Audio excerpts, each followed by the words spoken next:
Audio Jungle.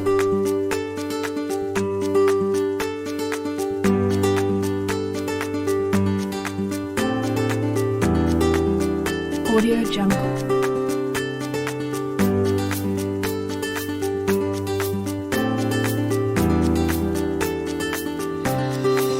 Audio Jungle.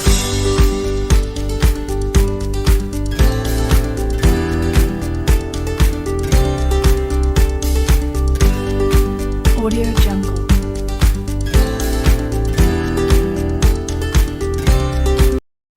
Assalamualaikum warahmatullahi wabarakatuh. Terima kasih kepada Bapak Ibu yang sudah meluangkan waktunya berkumpul di ruang guru.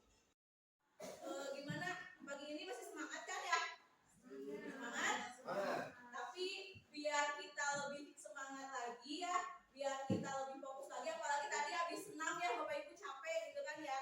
Nah kita ice breaking dulu ya sebentar. Tapi ice breakingnya nggak yang simple sih ini mah ya. Nah di sini ingin itu kefokusan Bapak Ibu aja ya. Bapak Ibu meminta perhatiannya sebentar ya.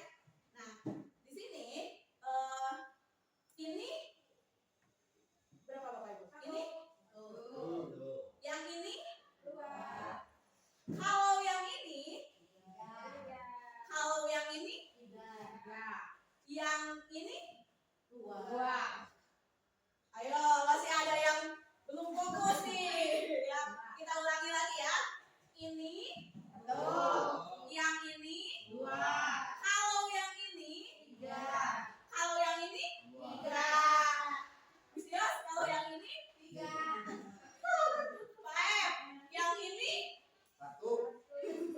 yang ini Pak belum fokus ternyata ya. Jadi dilihat tadi kata-katanya ya. Nah ini kan satu ya, cuma satu kata kan. Yang ini dua, kalau yang ini tiga gitu. Nah berarti itunya aja yang saya ucapkan berarti ya. Nah, ya berarti kalau yang ini walaupun di sini saya telunjuknya satu, kalau yang ini berarti tiga gitu. Ya, gimana? Sudah fokus kembali Bapak Ibu?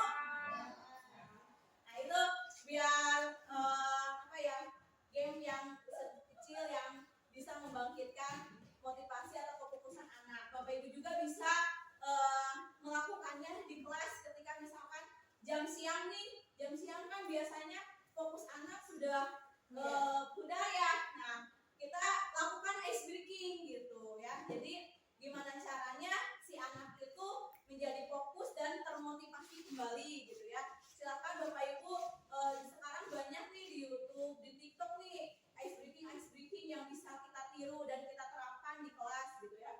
Nah, baik Bapak Ibu, selanjutnya di sini ada perubahan paradigma belajar. Pembelajaran dengan paradigma baru merupakan pembelajaran yang dirancang berdasarkan prinsip pembelajaran berdiferensiasi, sehingga para peserta didik belajar sesuai kebutuhannya berdasarkan tahap perkembangan sesuai teori psikologi modern untuk mewujudkan profil pelajar Pancasila.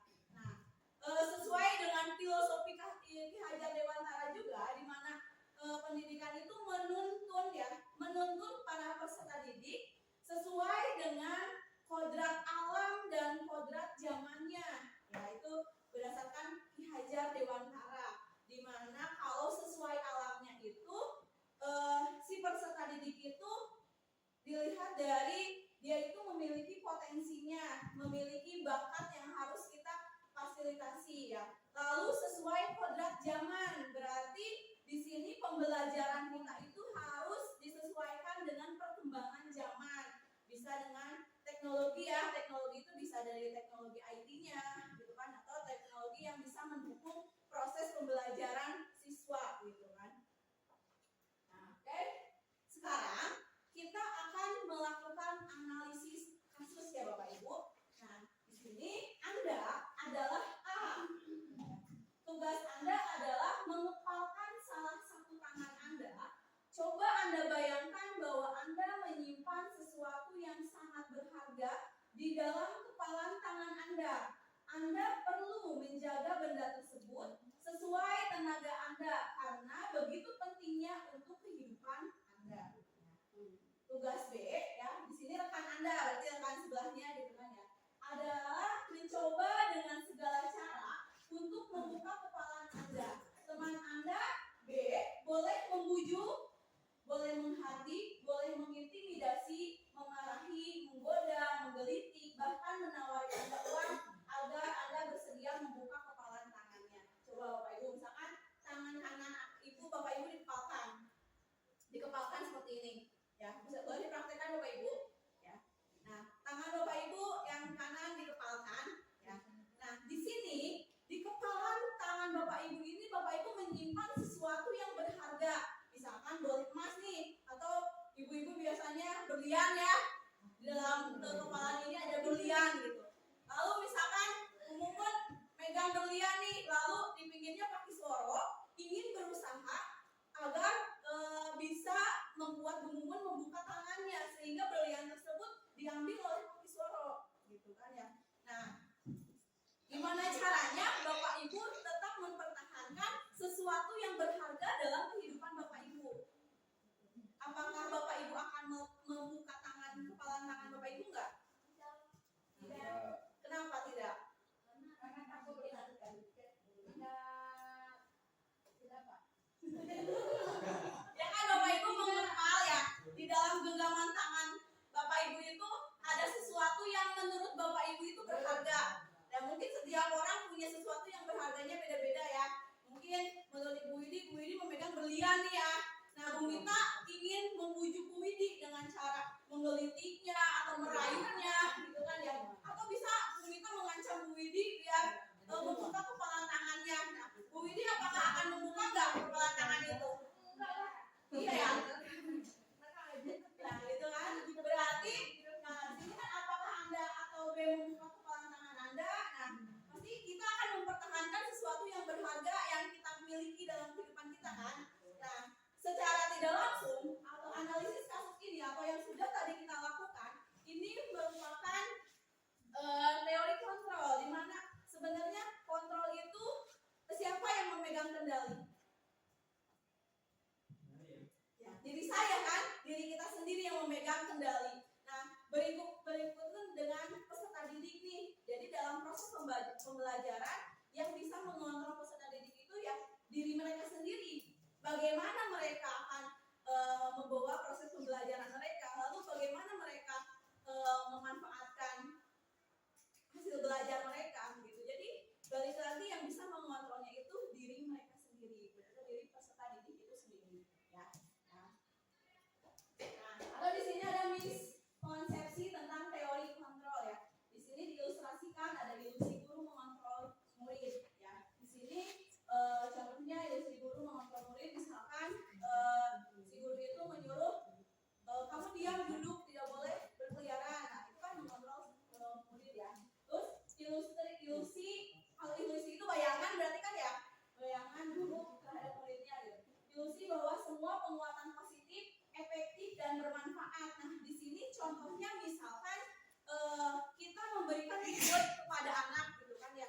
Kita tujuannya ingin membuat anak itu semangat, termotivasi. Tapi sebenarnya dengan adanya reward itu bisa juga membuat peserta didik itu ketergantungan. Nah, misalkan kita selalu mengiming-imingi hadiah kepada peserta didik. Nah, ketika kita mengiming-imingi hadiah, mungkin si peserta didik menjadi semangat gitu. Tapi kalau misalkan kita memberikan tugas kepada mereka atau peserta didik, lalu kita tidak mengiming-imingi hadiah, karena mungkin kebiasaan sebelumnya selalu mengiming-imingi hadiah, maka tidak akan ada semangat ketika tidak diiming-imingi hadiah, gitu kan ya.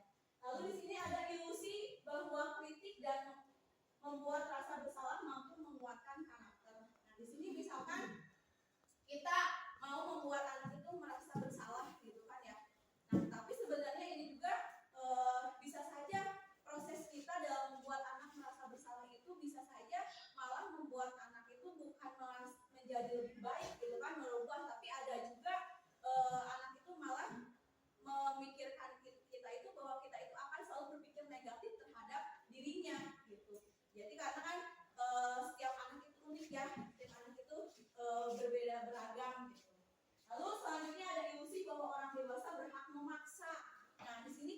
contohnya misalkan dalam proses belajar matematika nih ya, misal kita menuntut anak untuk bisa belajar aljabar, sedangkan kitanya sendiri tidak menjelaskan bahwa aljabar itu berfungsi loh untuk kehidupan sehari-hari. Nah, gitu contoh ilustrasinya ya. Oke. Lalu di sini ada mengubah paradigma stimulus respon ke pendekatan teori kontrol ya. Nah, di sini ternyata realitas kebutuhan kita sama ya. Tapi ternyata dari teori kontrol itu realitas kebutuhan kita itu berbeda. Ya, karena setiap orang pasti kan punya kebutuhan yang berbeda ya Bapak Ibu ya. Lalu selanjutnya ada semua orang melihat hal yang sama. Tapi ternyata pada teori kontrol itu setiap orang memiliki gambaran berbeda. Jadi kita mempunyai gambaran yang berbeda, tidak sama. Nah, kalau sebelumnya stimulus responnya kita mencoba mengubah orang agar berpandangan sama dengan kita. Tapi ternyata teori kontrolnya itu kita berusaha memahami pandangan orang lain tentang dunia. Selanjutnya ada perilaku buruk dilihat sebagai suatu kesalahan. Tapi pada teori kontrol ternyata semua perilaku memiliki tujuan. Orang lain bisa mengontrol saya, tapi pada teori kontrol hanya Anda yang bisa mengontrol diri Anda. Selanjutnya, saya bisa mengontrol orang lain, tapi ternyata pada teori kontrol itu Anda tidak bisa mengontrol orang lain. Selanjutnya, pemaksaan ada pada saat bujukan gagal. Tapi pada teori kontrol ternyata kolaborasi dan konsensus menciptakan pilihan-pilihan baru. Lalu yang terakhir, model berpikir menang atau kalah. Ternyata pada teori kontrol itu model berpikir menang-menang. Ini gambaran mengubah paradigma stimulus respon ke pendekatan teori kontrol. Selanjutnya kita masuk ke disiplin positif. Baik Bapak Ibu, nah di sini apa yang Bapak Ibu ketahui tentang makna disiplin? Apa coba? Sukses. Disiplin sukses gitu ya. Peraturan yang ada, itu peraturan ya bisa. Manajemen waktu. Ya, manajemen waktu. Lalu apakah kedisiplinan di sekolah telah berjalan efektif? Maksudnya di sekolah kita nih, kedisiplinan sudah berjalan efektif apa belum menurut Bapak Ibu? Belum ya. Terus apa yang Bapak Ibu lakukan ketika melihat murid yang tidak disiplin? Coba, ketika Bapak Ibu melihat murid tidak disiplin, apa sih yang akan Bapak Ibu lakukan? Misalkan ada anak yang tidak memakai seragam yang sesuai aturan, apa sih yang Bapak Ibu lakukan? Mengingatkannya. Saya bertanya. Ya, alasan dulu ya, wis ya. Oke. Nah, di sini ternyata disiplin positif itu merupakan salah satu cara penerapan disiplin yang bertujuan untuk menumbuhkan kesadaran serta memberdayakan murid tanpa diberikan imbalan berupa penghargaan atau reward, ancaman atau hukuman. Nah, sebagai pendidik, tujuan kita adalah menciptakan murid yang memiliki disiplin diri, sehingga mereka berperilaku mengacu pada nilai-nilai kebajikan universal dan memiliki motivasi intrinsik dalam perubahan perilaku ke arah yang lebih baik. Ya, jadi ketika si anak sudah mempunyai disiplin diri, maka secara tidak langsung dia itu sudah memiliki motivasi intrinsik pada dirinya, sehingga ketika dia melakukan sesuatu yang mentaati aturan itu sudah timbul dari dalam dirinya sendiri, gitu Bapak Ibu ya. Nah, selanjutnya ada nilai-nilai kebajikan. Nilai-nilai kebajikan adalah sifat-sifat positif manusia yang merupakan tujuan mulia yang ingin dicapai setiap individu. Nilai-nilai ini merupakan payung besar dari sikap dan perilaku kita, atau nilai-nilai ini merupakan fondasi kita berperilaku, ya, nilai-nilai kebajikan. Nah, di sini ada nilai-nilai kebajikan yang sesuai profil pelajar Pancasila. Di sini ada elemen-elemennya beriman dan bertakwa pada Tuhan Yang Maha Esa dan berakhlak mulia. Yang kedua ada berkebinekaan global, ada gotong royong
Kebutuhan dasar manusia adalah segala sesuatu yang kita lakukan untuk mendapatkan apa yang kita inginkan. Seluruh tindakan yang kita lakukan memiliki tujuan tertentu dan semua usaha terbaik yang kita lakukan adalah dalam rangka agar kebutuhan dasar kita terpenuhi dengan baik. Nah, kalau berbicara kebutuhan dasar manusia, kebutuhan berarti sesuatu hal yang kita butuhkan sebagai manusia ya.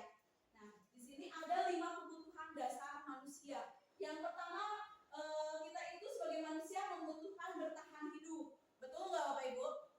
Betul ya. Di sini kita membutuhkan makanan, ya, pakaian untuk bisa bertahan hidup. Lalu rumah sebagai tempat tinggal, keamanan, lalu kesehatan ya yang kita butuhkan untuk bertahan hidup. Lalu selanjutnya yang kita butuhkan itu yaitu kasih sayang dan rasa diterima.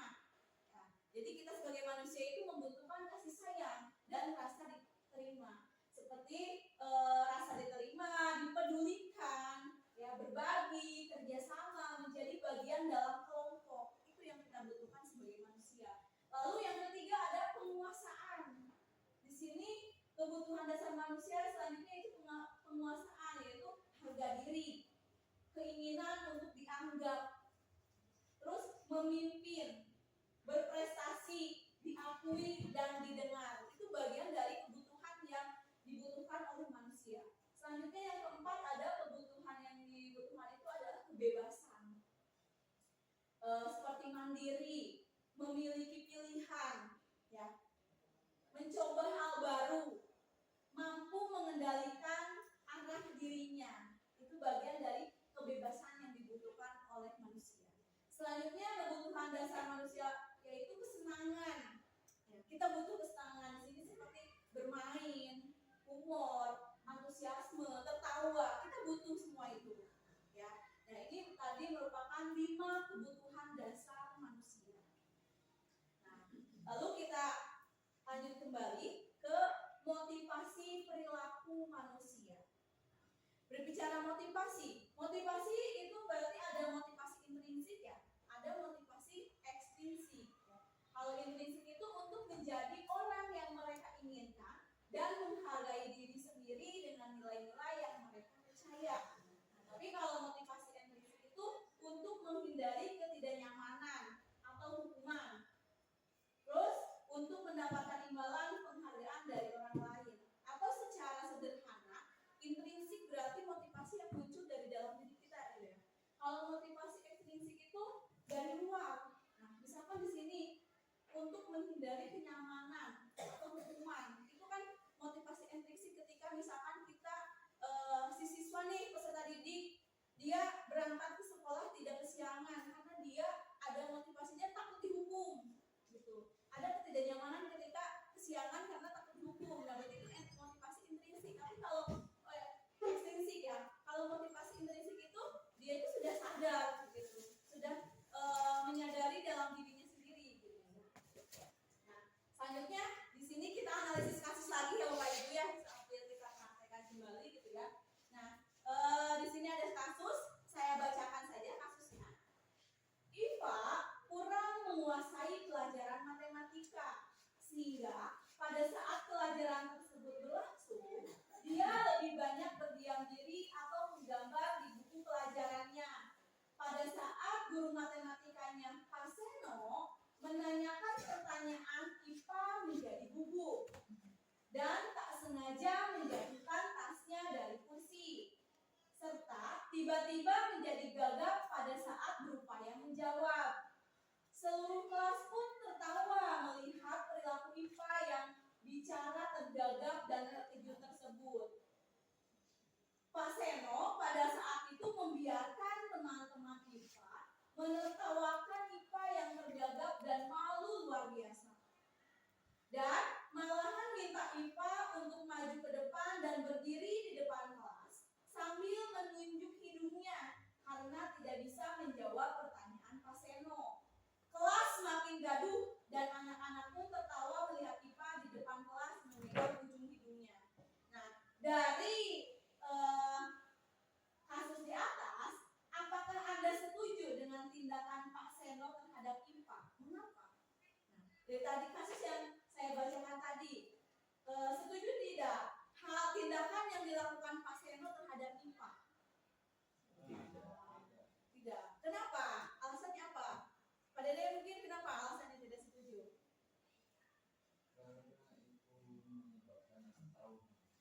Trauma, ya bisa. Pak Kisworo, kenapa alasannya tadi tidak setuju dengan tindakan Pak Seno? Karena setiap anak memiliki minat potensi bakatnya masing-masing. Mungkin dari pelajaran matematika dia kurang, tapi pelajaran agama dia lebih. Jadi jangan memaksakan ikan untuk terbang. Lalu, menurut Anda, tindakan Pak Seno terhadap IPA adalah sebuah hukuman atau konsekuensi? Mengapa? Hukuman atau konsekuensi? Tindakan yang tadi dilakukan oleh Pak Seno terhadap IPA. Menurut Bapak, Pak Depan, hukuman atau konsekuensi? Hukuman ya. Kalau menurut Misios? Konsekuensi. Kenapa, Miss? Konsekuensi.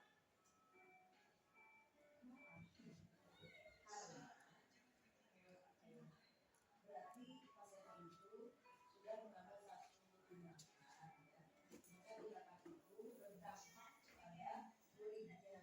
Nah, alangkah baiknya berarti sebenarnya nih si pasien ini kalau memang dia sebagai guru yang baik, bijak, tidak melakukan seperti itu, akan ada dampak juga ini kepada pasien sendiri dari misalnya dari pelaku dari korban ya, si Ivan. Jadi menurut saya itu konsekuensi.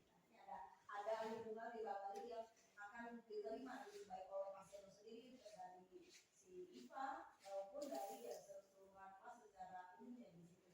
Dan berbeda pula untuk ke si IPA-nya gitu akan mendapatkan suatu ya. Terima kasih untuk tanggapannya ya dari kasus ini. 2 pertanyaan sudah tadi ada perwakilan yang mencoba menjawabnya. Nah, berarti dengan kasus ini di sini sebenarnya kita akan mengetahui apa sih perbedaan hukuman, konsekuensi dan restitusi. Nah, tadi kan ada pertanyaan yang kedua ya, apakah yang ditindakan Mas Seno itu merupakan hukuman atau konsekuensi? Nah, sekarang berarti kita harus bisa membedakan mana sih yang termasuk hukuman dan mana yang termasuk konsekuensi. Nah, di sini hukuman di sini ternyata hukuman itu tidak terencana atau tiba-tiba. Lalu murid tidak tahu apa yang terjadi, tidak dilibatkan. Nah, jadi dalam membuat hukuman itu murid itu tidak dilibatkan dalam menentukan hukuman apanya. Lalu bersifat satu arah, jadi hanya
2 kali.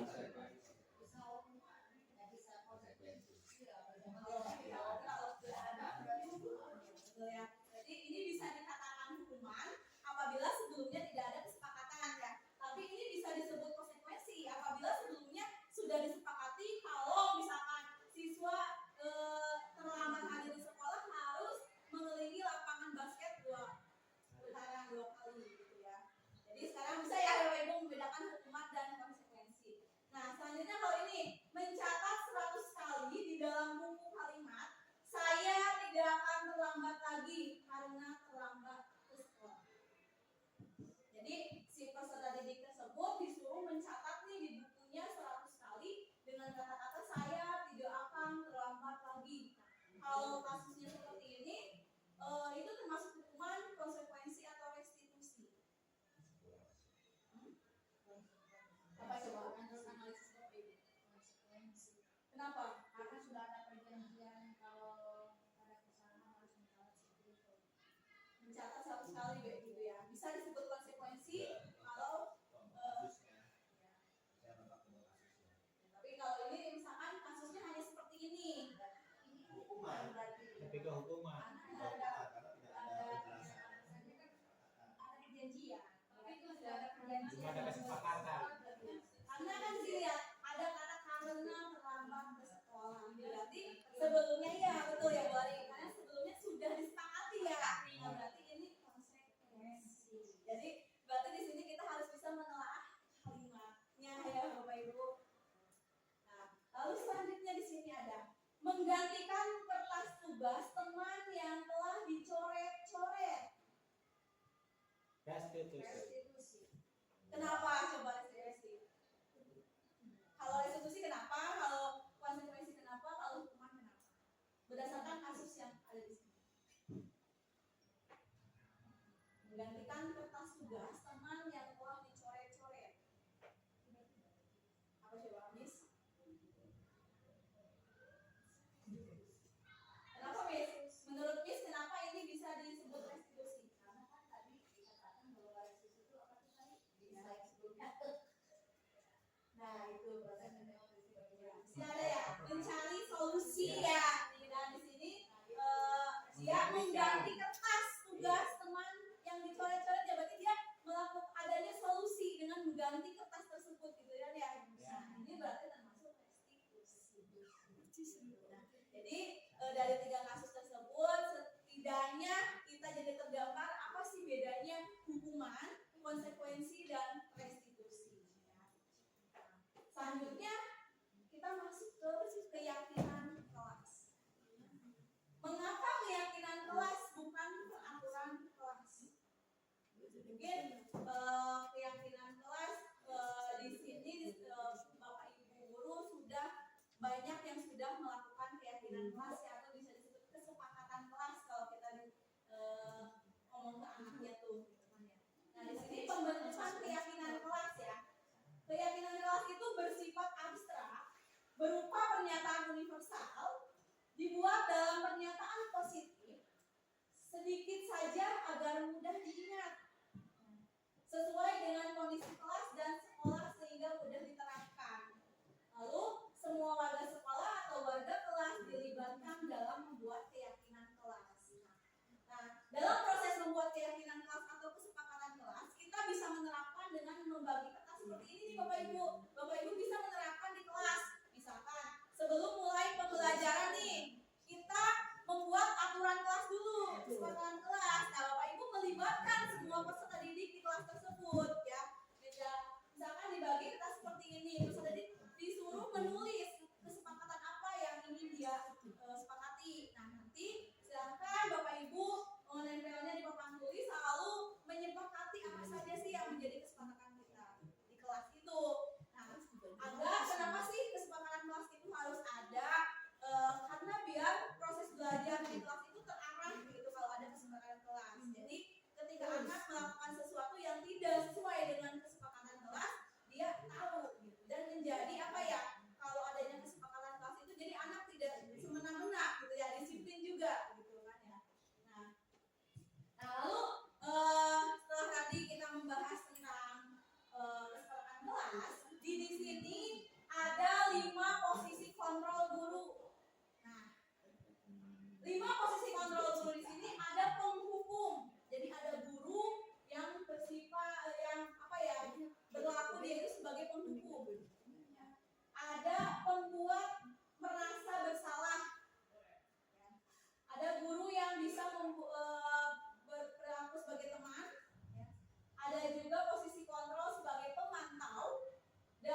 dari apa yang dia katakannya. Ayo dong ikuti aturan sekolah. Tolong bantu ibu bapak ya. Hal ini ya sudah tidak apa-apa. Lain kali jangan sampai berbuat seperti ini lagi ya. Nah, jadi di sini posisi kontrol si guru itu sebagai teman. Di sini kalau posisi kontrol guru sebagai pemantau, contohnya misalkan kamu sudah melanggar peraturan sekolah, kamu tahu konsekuensinya. Setelah upacara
Ajak.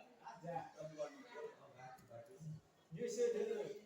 Ya, demikian Bapak Ibu apa yang bisa saya sampaikan. Di sini kita sharing saja ya. Jadi saya mendapatkan ilmu dari pendidikan guru penggerak dan semoga apa yang tadi saya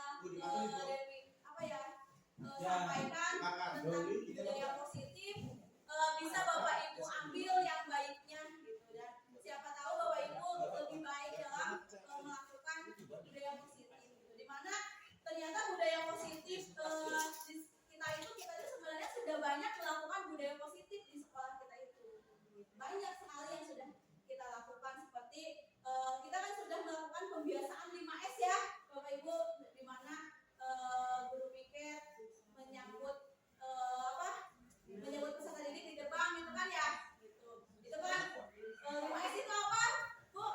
Salam, senyum, sapa terus sopan santun ya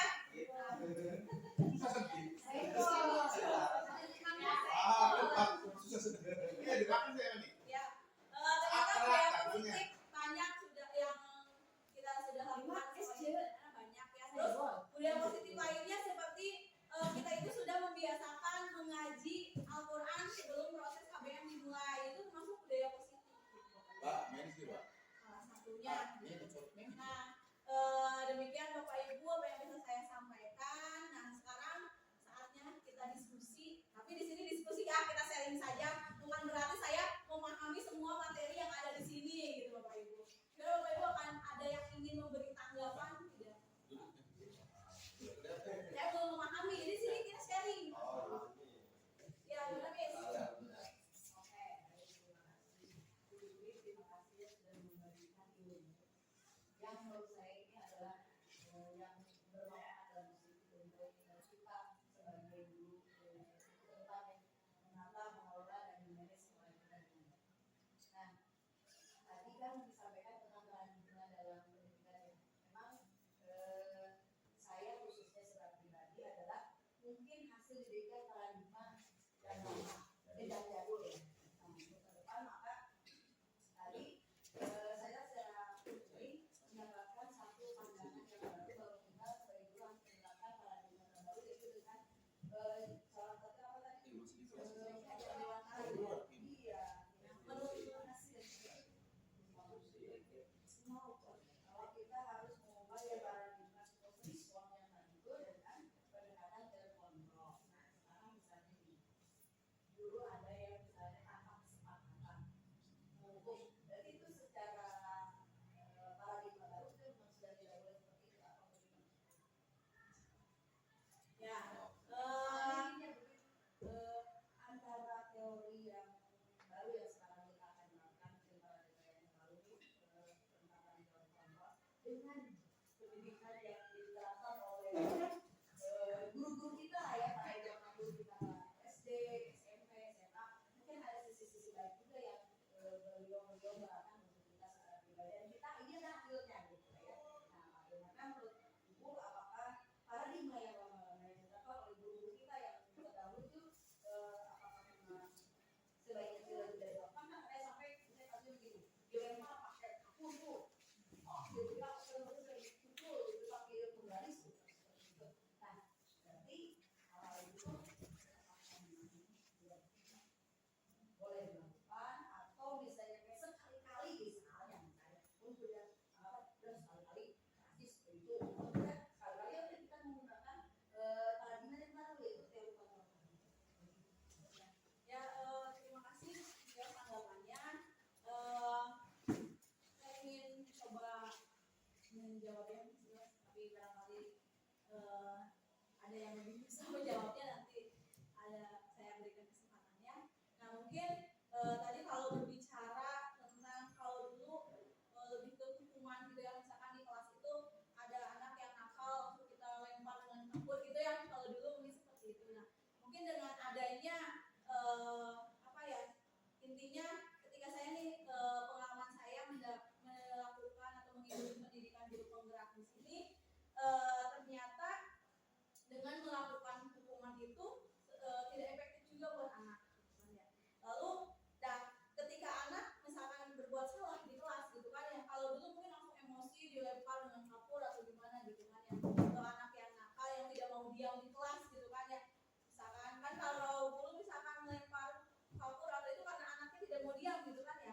mungkin menurut saya gitu kan, dengan apa ya, saya sudah mempelajari ini ya, tapi saya juga masih proses belajar ya Ibu. Eh, Ketika anak melakukan salah, nah tadi kan kita sudah ada nih segitiga restitusi gitu ya. Nah, kita bisa memanggil anak yang misalkan tidak mau diam di kelas tersebut itu, panggil gitu kan ya. Lalu kita terapkan tahapan segitiga restitusi tersebut. Jadi pasti anak tersebut melakukan seperti itu punya alasan, gitu kan ya. Nah, kita cari tahu stabilkan identitasnya apa, gitu kan. Lalu kita memvalidasi apa yang salah dari mereka, sehingga kita menanyakan keyakinan kelas kan. Kita misalkan sebelumnya sudah menyepakati bahwa di kelas itu tidak berbisik misalkan ketika masuk pembelajaran. Nah, jadi dia sadar dia itu melakukan kesalahan, tapi dia menyadari dirinya sendiri, sehingga kalau dia menjelaskan salahnya dia di mana, alasannya dia di mana, lalu dia mencari solusi sendiri. Ini berharap si siswa itu menjadi punya kesadaran dalam diri sendiri. Mungkin jadi kalau paradigma dulu dengan sekarang, mungkin sekarang kita lebih tahu nih kayak tadi antara hukuman, konsekuensi dan restitusi apa gitu kan ya. Ternyata paradigma dulu ketika hukuman itu selalu berimbasnya hukuman gitu kan, selalu yang dilakukan itu tindakannya itu berupa hukuman. Mungkin seperti itu, barangkali dari Bapak Ibu ada yang bisa menambahkan. Pakis? Gimana Pakis sebagai senior saya di grup penggerak? Waalaikumsalam. Ya betul, restitusi terus memang betul kata Misi Yos tadi, guru-guru kita dulu di zaman dulu itu memang ya kita inilah hasilnya. Jadi dikatakan itu jelek, ya enggak juga sih sebenarnya. Tapi tentu kan seperti tadi disebutkan kodrat alam dan kodrat zaman. Zamannya sudah berbeda jauh, dan sebenarnya juga perlu kita namanya intervensi. Jadi restitusi ya memang wajib itu dikedepankan, itu harus diutamakan dulu. Tapi dengan kekhususan kasus yang mungkin restitusi ini kita kan ada pemantauan. Jadi Anda sudah mengakui kesalahannya, terus dari relung hati dia sendiri mengakuinya karena dengan kalimat pemantik dari Bu Fitri misalkan sebagai gurunya, terus dia juga ingin menerapkan sesuatu yang bisa memperbaiki kondisi dia sehingga dia tidak melakukan lagi, tapi tetap harus dipantau. Nah, untuk pemantauan ini tidak akan bisa efektif kalau tanpa kolaborasi dengan orang tua. Dan tentu saja kalau misalkan kita posisinya bukan sebagai wali kelas, kita harus juga dengan wali kelasnya ngobrol, terus juga dengan orang tua. Mungkin kalau di tingkat SMP, SMA, SMK ada BK, juga guru BK, meskipun fokusnya berbeda, karena kalau BK kan lebih ke konseling, tapi konseling ini juga pasti punya dampak positif juga ke siswa. Jadi kalau menurut saya pribadi, berdasarkan pengalaman, itu tentu tetap harus pemantauan, kolaborasi dengan orang tua, dengan wali kelas. Jadi tidak bisa terlepas dari kolaborasi itu, dan harus ada pemantauan. Dengan kasus-kasus tertentu itu namanya intervensi. Karena kalau kita intervensi apalagi sudah menuju ke kriminal, itu tidak bisa cuma hanya diselesaikan dengan restitusi. Karena bagaimanapun juga kan hukum yang berbicara, hukum positif. Tuh. Dan sekolah kan kita juga punya tata tertib sekolah. Nah, tata tertib sekolah ini kan kita kalau tadi dari tadi kan itu konsekuensi. Karena sudah disepakati kita panggil orang tua dengan kepala sekolah dan kesiswaan itu sudah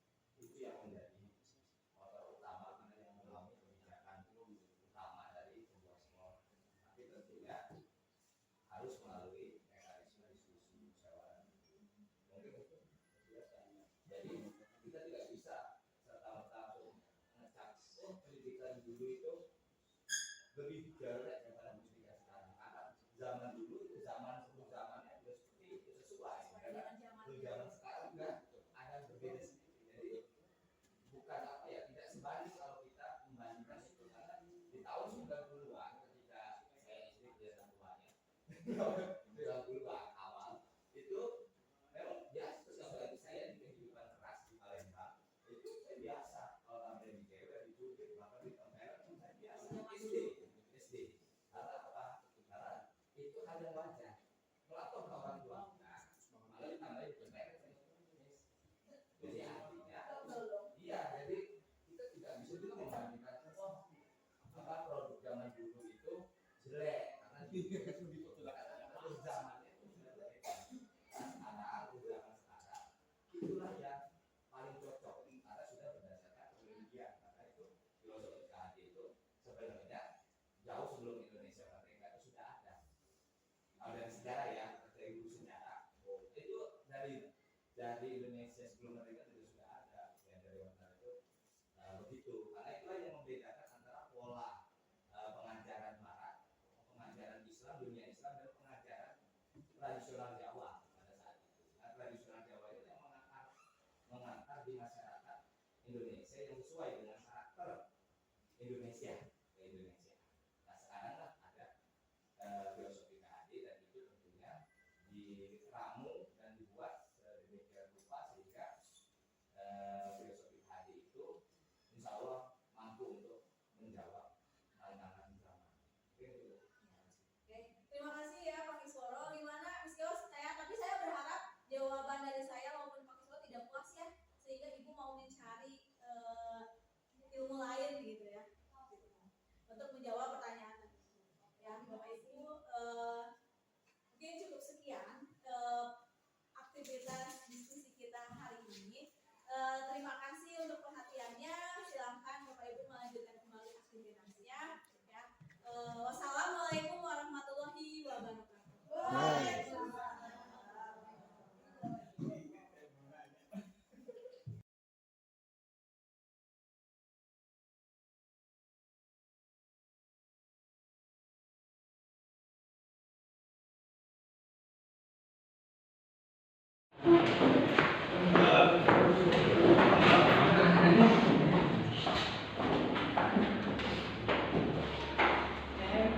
Assalamualaikum warahmatullahi wabarakatuh.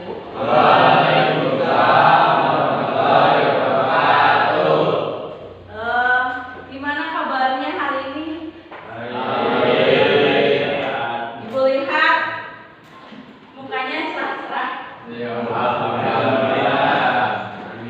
Oke, sekarang di kelas 12 MIPA 1, sebelum kita masuk ke pembelajaran, alangkah lebih baiknya kita membuat dulu keyakinan kelas atau kesepakatan kelas.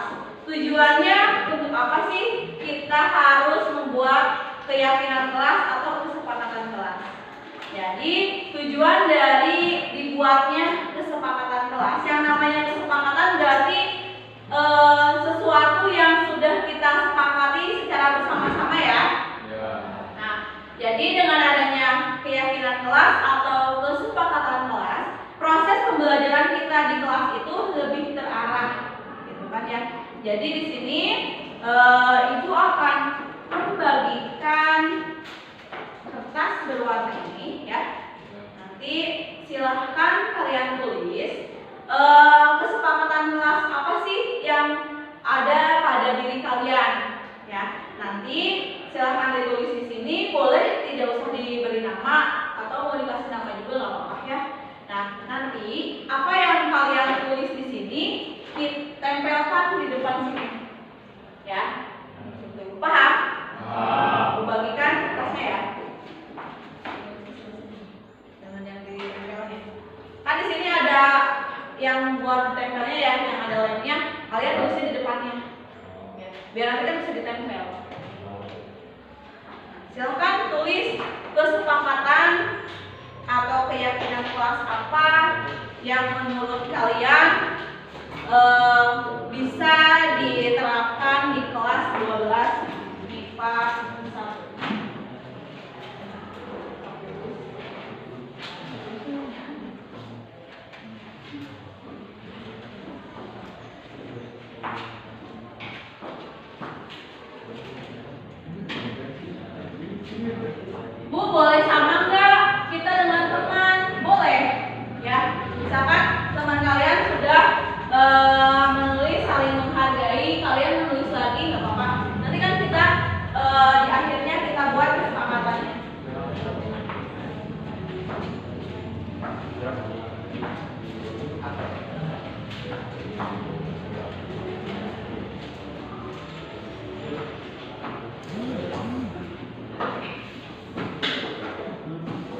Aman ditulis.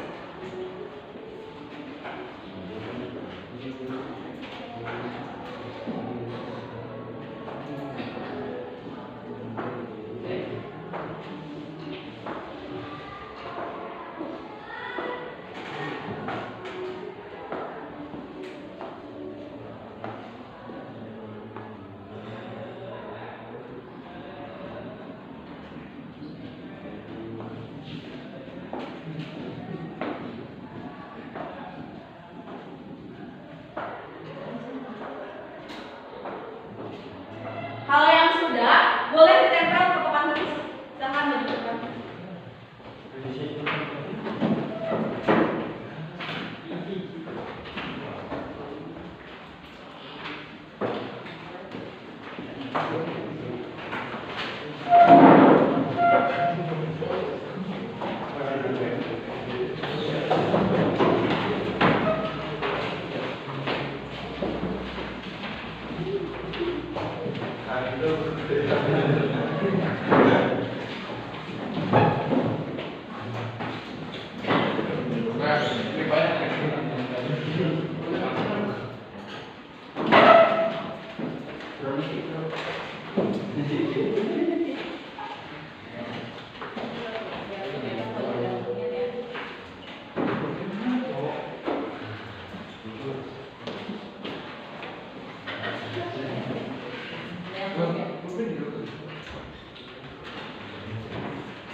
Oke, sudah semua? Nah, ini kesepakatan dari semua warga atau semua anak yang ada di kelas 12 MIPA 1. Dan ini kesepakatan kelas yang akan kita sepakati ke depannya, yang akan diterapkan di 12 MIPA 1. Tapi sebelumnya, nah, karena namanya kesepakatan berarti harus ada kesepakatan dari semua yang ada di sini ya. Nah, selanjutnya ada nggak yang mau membacakan apa yang ada tulisan di kertas ini di depan? Galuh, silakan di depan. Coba Galuh baca, terserah mau yang mana dulu. Coba. Menjaga kebersihan. Setuju tidak? Menjaga kebersihan. Setuju tidak? Setuju. Oke, kita sepakati yang ini ya. Lalu yang mana lagi dulu? Satu, saling menghargai. Setuju tidak? Menghargai. Setuju? Keduanya tolong menolong. Setuju tidak? Tolong menolong. Setuju? Oke, saling menghargai, tolong menolong. Selanjutnya dulu. Menjenguk yang sakit. Menjenguk yang sakit.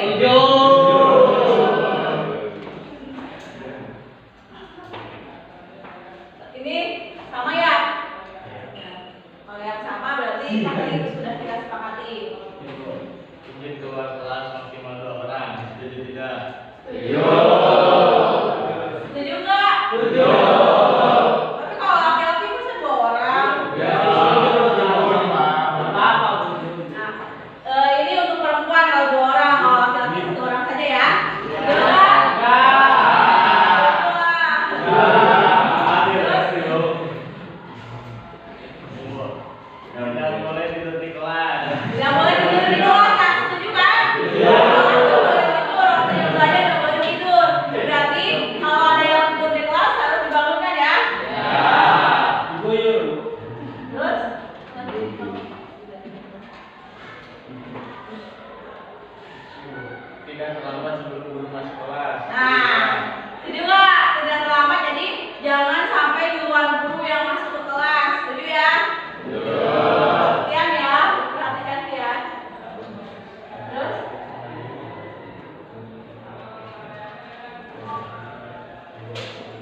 dan buang sampah di laci meja atau di dalam kelas. Nah, setuju nggak untuk tidak membuang sampah di laci atau di dalam kelas? Setuju. Berarti setiap anggota piketnya harus memastikan tong sampahnya kosong ya. Jadi setiap jam istirahat atau jajan itu ada tempat buat membuang sampah. Itu. Tidak bermain HP saat jam pelajaran dimulai. Tidak bermain HP saat jam pelajaran dimulai. Setuju? Makanya berarti HP tidak usah disimpan di atas meja ya. Karena biasanya nggak ada WA masuk pun kalau ada HP suka pengen dipencet dilihat doang padahal nggak ada WA masuk. Ya. Terus?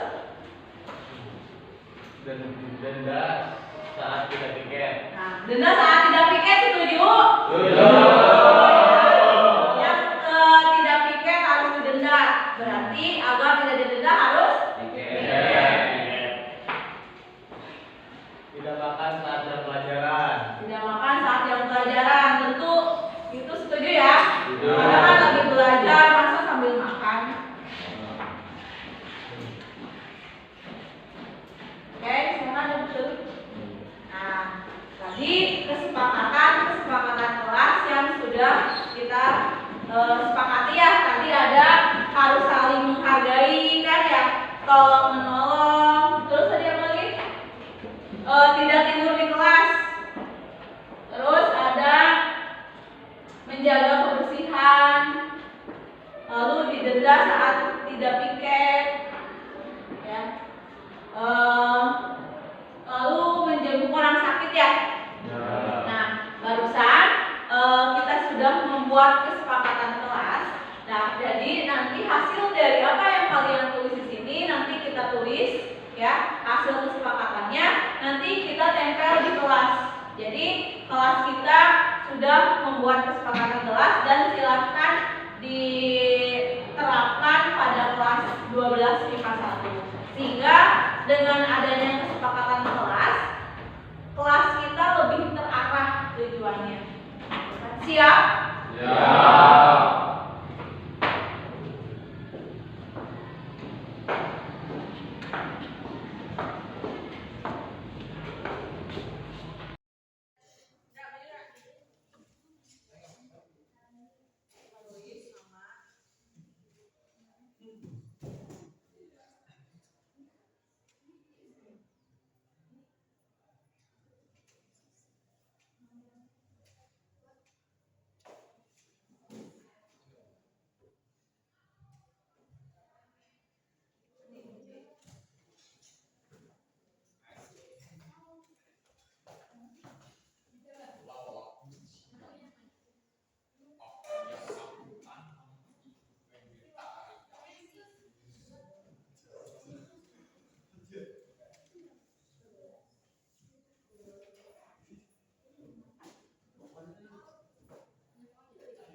kalian.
Muhammad dari kelas 12 MIPA 1. Assalamualaikum warahmatullahi wabarakatuh. Perkenalkan, nama saya Alia Febrianti dari kelas 12 MIPA 1. Assalamualaikum warahmatullahi wabarakatuh. Perkenalkan, nama saya Pauline Deswita Pratiwi dari kelas 12 MIPA 1. Warahmatullahi wabarakatuh. Perkenalkan, nama saya Ramdhani Mardiansyah Hidayat dari kelas 12 MIPA 1. Adanya kesepakatan kelas, saya di sini lebih bertanggung jawab. Adanya kesepakatan kelas membuat saya bisa lebih menghargai. Adanya kesepakatan kelas membuat kita saling tolong menolong. Kesepakatan kelas membuat kita jadi disiplin.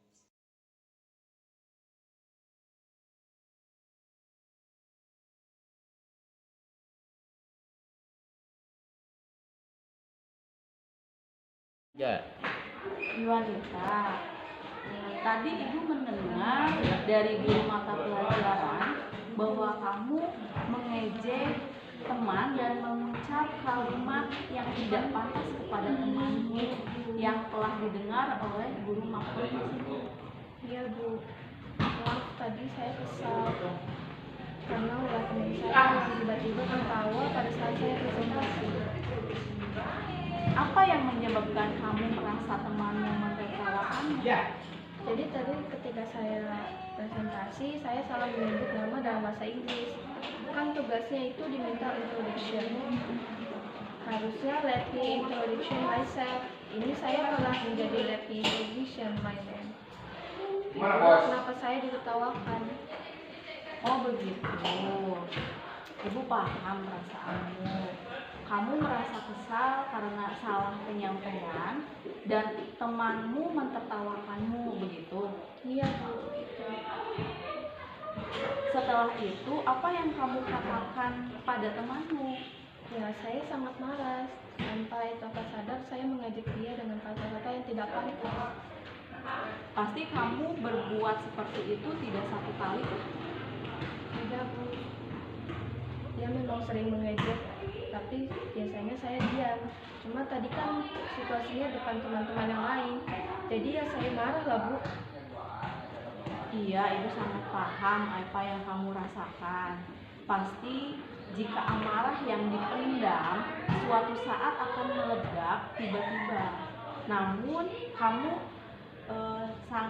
ibu sangat menghargai karena kamu telah mau terbuka dan jujur apa adanya mengungkapkan kejadian yang telah terjadi.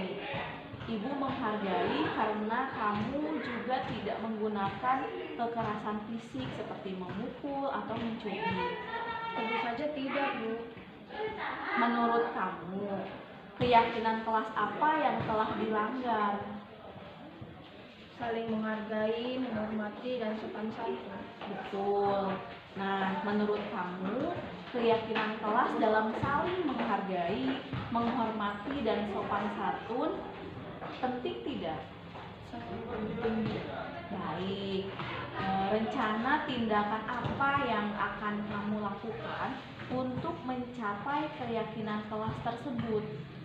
Dapat mengatur emosi dengan baik, saling memaafkan dan menegur dengan santun ketika teman salah. Apakah kamu bersedia untuk meminta maaf kepada temanmu dan memperbaiki apa yang telah kamu lakukan ke depannya? Bersedia Bu. Iya Bu, tentu saja saya akan meminta maaf dan berupaya untuk terus memperbaiki diri. Baik, ibu sangat mengapresiasi tindakan yang kamu lakukan. Terus berupaya memperbaiki diri agar tercipta keharmonisan dan perdamaian di lingkungan sekolah. Iya Bu. Baik, tetap semangat ya. Sekarang silahkan kamu boleh menemui temanmu dan meminta maaf padanya. Baik Bu, saya pamit ya Bu. Terima kasih ya sudah menguatkan. Assalamualaikum, nama saya Yuanita dari kelas 10-1. Saya senang sekali diajak berdiskusi dengan Ibu Fitri untuk dapat mengendalikan diri dari amarah karena perilaku teman saya. Saya harus banyak belajar bersabar dan dapat menghormati teman-teman. Sekian, terima kasih. Wassalamualaikum warahmatullahi wabarakatuh. Oke. Afik, terima kasih bersedia menemui Ibu. Ibu ingin menanyakan beberapa hal yang Afik lakukan ya berkaitan dengan ketidakhadiran Afik di sekolah. Apakah sebelumnya Afik memiliki masalah yang tidak terselesaikan? Tidak, Bu. Saya hanya malas saja ke sekolah. Apa boleh Ibu tahu apa yang membuatmu tidak berminat ke sekolah? Saya sering begadang, Bu. Saya sering tidur larut malam, sekitar jam 3 saya baru tidur. Apa yang menyebabkanmu sering tidur larut malam? Saya sering main game, Bu. Baik, ya. Main game itu memang menarik, tapi apakah kamu menyadari bahwa ketidakhadiran kamu di sekolah akan berakibat pada prestasi maupun nilai rapor? Iya, Bu. Saya sadar bahwa 3 kali tanpa kehadiran bisa menyebabkan saya tidak dapat naik kelas karena kesalahan saya. Baik, nah, jika kamu telah menyadari perbuatan kamu, apakah kamu masih ingat tentang keyakinan kelas yang dibuat berkaitan dengan ketidakhadiran? Ingat, Bu. Coba sebutkan keyakinan kelas apa yang berkaitan dengan ketidakhadiran. Lebih dari 3 kali tidak masuk sekolah tanpa keterangan, maka wali kelas akan melakukan home visit ke rumah. Nah, sekarang tindakan yang telah kamu lakukan ini sesuai tidak dengan keyakinan kelas? Tidak, Bu. Menurutmu, nilai keyakinan apa yang telah dilanggar? Kedisiplinan dan tanggung jawab, Bu.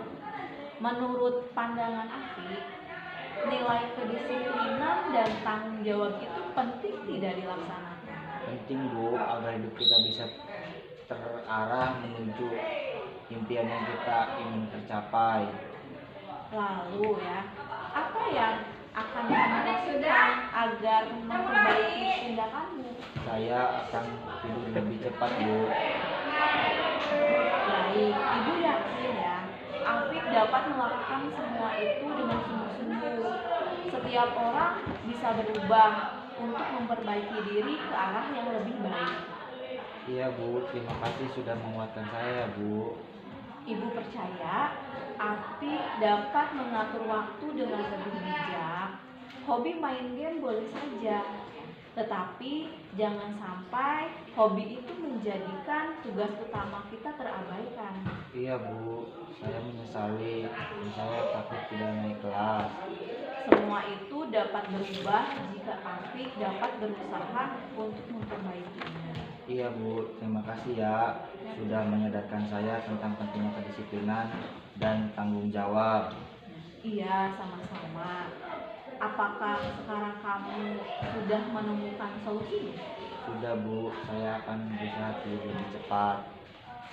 Baik, sekarang silahkan kamu kembali ke kelas dan terima kasih ya sudah bersedia datang menemui. Baik, Bu. Terima kasih banyak ya, Bu. Assalamualaikum.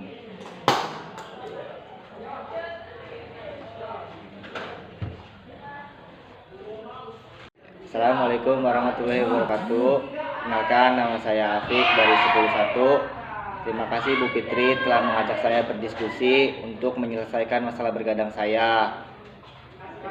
Kedepannya saya akan berusaha tidur lebih cepat agar tidak terlambat lagi memasuki sekolah, agar saya bisa bersekolah dengan tepat waktu sampai ke sekolah. Wassalamualaikum warahmatullahi wabarakatuh.